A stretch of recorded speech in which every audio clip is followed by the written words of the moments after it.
இடம்பொருள் நேயர்களுக்கு வணக்கம். ஸோ இன்றைக்கி பார்த்திங்க அப்படின்னா பாக்கியலட்சுமி சீரியலில் முதல்ல இப்போ பாக்கியா சந்தோஷமாக நேராக கிளம்பி போய் என்ன பண்ணுறாங்க அப்படின்னா அந்த ஹோட்டல் வாங்குறதுக்காக உட்காடுறாங்க. ஆனாலும் சந்தோஷம் முகத்தில் கொஞ்சம் கூட தெரியல. ஏன்னா இப்போ செடியனை பற்றியும் இந்த பக்கம் இந்த கணேஷ் வந்ததை பற்றியும் மாற்றி மாற்றி நினச்சிட்டு இருக்காங்க. அவங்க இதில் ஜூஸ் எதாவது வாங்கிக்கலாமா, எதாவது சாப்பிட்லாமா அப்படின்னா எதுவும் வேணாங்கிறாங்க. இல்லை ஒரு சின்ன ஒரு டப்பிங் விஷயம் தானே, இந்த ஜூஸ் சொல்லுங்கள் அப்படின்னு சொல்லலாம்ல.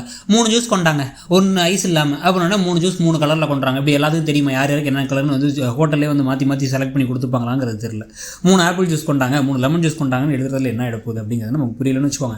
ஸோ அது நடந்து முடிஞ்சால் அவங்க ஜூஸ் எல்லாம் குடிச்சிட்டு இருக்கும் போது அந்த ஓனர் வந்துடுறாரு. ஓனர் வந்தோடனே அவர்கிட்ட அட்வான்ஸை கொடுத்துறாங்க. அட்வான்ஸை கொடுத்தோடனே அக்ரிமெண்ட்டும் சைன் பண்ணிடுறாங்க.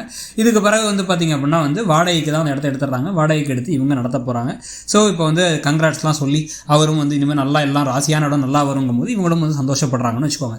இதுக்கு நடுவில் அப்படியே அந்த அவருடைய GCEI கன்சல்டன்சியை கேட்டெல்லாம் இழுத்து மூடி அப்படியே ஒன்று ஒன்றா தொட்டு தொட்டு பார்த்துட்டு முத்தம் கொடுத்துட்டு இதுக்கப்புறம் கொஞ்ச நாள் ரெஸ்ட் எடுறா எல்லாம் சரியாயிடும் அப்படின்னு செந்தில் சொன்ன உடனே சோகமாக வீட்டில் டயர்டாக உட்கார்றாரு கோபி. ரொம்ப டயர்டாக, ரொம்ப வேலை செய்யாதீங்க அப்படின்னு ராதிகா கேட்க, ஐயோ இத்தனை நாளாக நம்ம வேலையை பற்றி கேட்காதவே இப்போ கரெக்டாக வேலையே இல்லாத போது கேட்குறாளே அப்படின்னு மனசை நினச்சிட்டு இருக்காரு. ஆனால் இப்பயும் உண்மையை சொல்ல மாட்டார். எதாவது மறைக்கிறது தான் சீரியல்களில் எல்லாத்துக்கும் இருக்க ஒரு முக்கியமான விஷயம் போல். மறைச்சா நான் எதுக்கு தேவையில்லாமல் உண்மையை சொல்லிட்டு அப்படின்னு இருப்பாங்க போல்.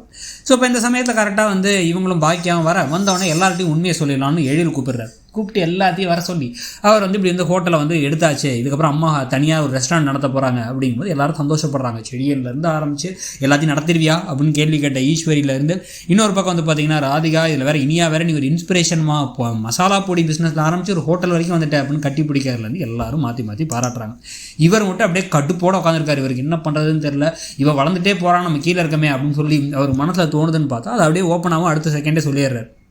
என்ன பண்ணுறாரு அப்படின்னா திருப்பி பாரில் போய் உட்காந்துட்டு நான் கீழே விழுந்துகிட்டே இருக்கேன், எப்படி பிஸ்னஸ் நடத்திக்கிட்டு இருந்தேன், இப்போ எல்லாம் போச்சு, இவன் என்னன்னா கீழேருந்து மேலே போயிட்டே இருக்கா, வயிற்றுச்சலாக இருக்குது எனக்கு, நான் நிறைய குடிக்க போகிறேன் அப்படின்னு எடுத்து எக்கச்சக்கமாக குடிச்சிட்ருக்காரு. அதோட இன்றைக்கி எபிசோட் முடியுது. ஸோ கோபியை பற்றியும் ப்ளஸ் இப்போ பாக்கி அடுத்த ரெஸ்டாரண்ட் நடத்த போகிறத பற்றியும் அடுத்த பிரச்சனைகள்லாம் ஓடிட்டு இருக்கிறது நடுவில் ஜெனிக்கு வேறு ஒரு சாரி லெட்டர் எழுதி அனுப்பினார் இவர் செழியன். அதை அவங்க அப்பாவே படிச்சு கிழிச்சு போட்டு அப்புறம் என்ன சொல்கிறாருன்னா ஜெனியோட சந்தோஷம் தான் நமக்கு முக்கியம் அப்படிங்கிறாரு. ஜெனிக்கு என்ன வேணும் ஜெனிகிட்ட கேளுங்க பாஸ் அப்படின்னு அதை கேட்க மாட்டாங்க. ஸோ அதை பற்றி கருத்து என்னங்கிறத சொல்லுங்க. தேங்க்ஸ். இடம்பொருள் நேயர்களுக்கு வணக்கம். ஸோ இன்னைக்கு பார்த்திங்க அப்படின்னா பாக்கியலட்சுமி சீரியலில் முதல்ல இப்போ பாக்கியா சந்தோஷமாக நேராக கிளம்பி போய்